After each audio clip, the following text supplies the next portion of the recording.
Vamos primeiramente ouvir essa declaração do presidente Lula nessa Bahia Farm Show de poucos dias atrás, aqui nesta semana, né? Acompanhe. Quem é da agricultura sabe o que aconteceu. No tempo em que o PT governava esse país, vocês compravam uma dessas máquinas que parecem uma coisa do outro mundo, sabe? Pagando 2% de juros ao ano. Hoje vocês estão pagando 18%, 19% ao ano. Está praticamente impossível as pessoas comprarem. Não é fato, e a gente vai mostrar os números agora. Temos aí, Nilson, por gentileza, a gente separou aqui, isso é um levantamento feito pelo Jornal Digital Poder 360, com dados oficiais do Ministério da Agricultura. Vamos lá. A taxa mínima no governo Lula, em 7 dos 8 anos em que ele permaneceu no poder, foram 2 mandatos seguidos, a taxa mínima no governo ficou acima dos 5%. A única exceção foi no ano de 2009, quando chegou a 3%.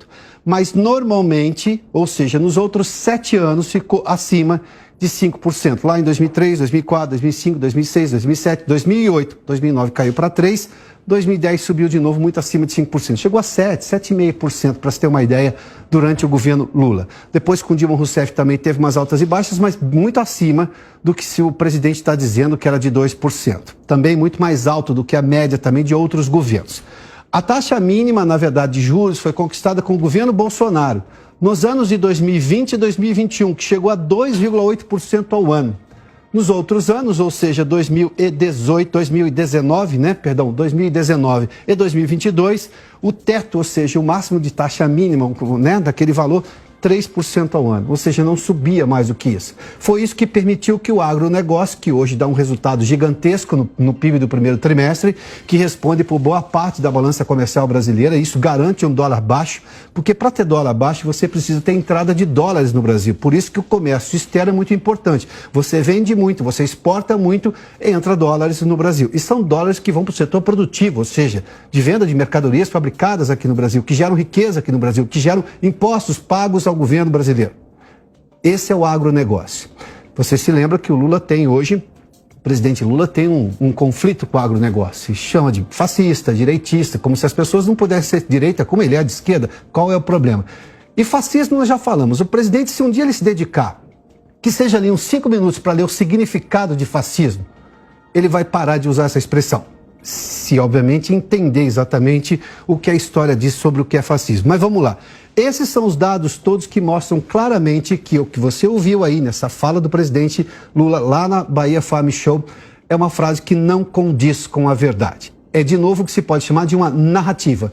Mas o presidente produz uma série de narrativas. Sem contar que, neste momento, Lula tem um problema de popularidade interna aqui no Brasil, de perda de apoio aqui no Brasil, no Congresso Nacional, de atores que o apoiaram, inclusive, na eleição presidencial, na eleição do ano passado, e também internacional. A gente vai trazer ao longo do programa de hoje uma série de declarações que, digamos, corroeram essa popularidade ou essa imagem do Lula diplomata, o Lula estadista, que não condiz mais com a verdade, sem contar todas essas narrativas.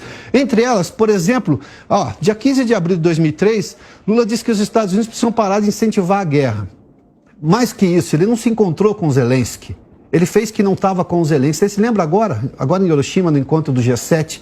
O presidente pegou, a gente viu o Trudeau, que é o primeiro-ministro canadense, estava sentado lá do Lula, deu a volta na mesa para falar com o Zelensky. Todos fizeram isso. Zelensky foi um convidado, claro, um convidado de honra do G7, que por ser um país, ele ser o chefe de Estado de um país que está em guerra, não teve a agenda divulgada com antecedência.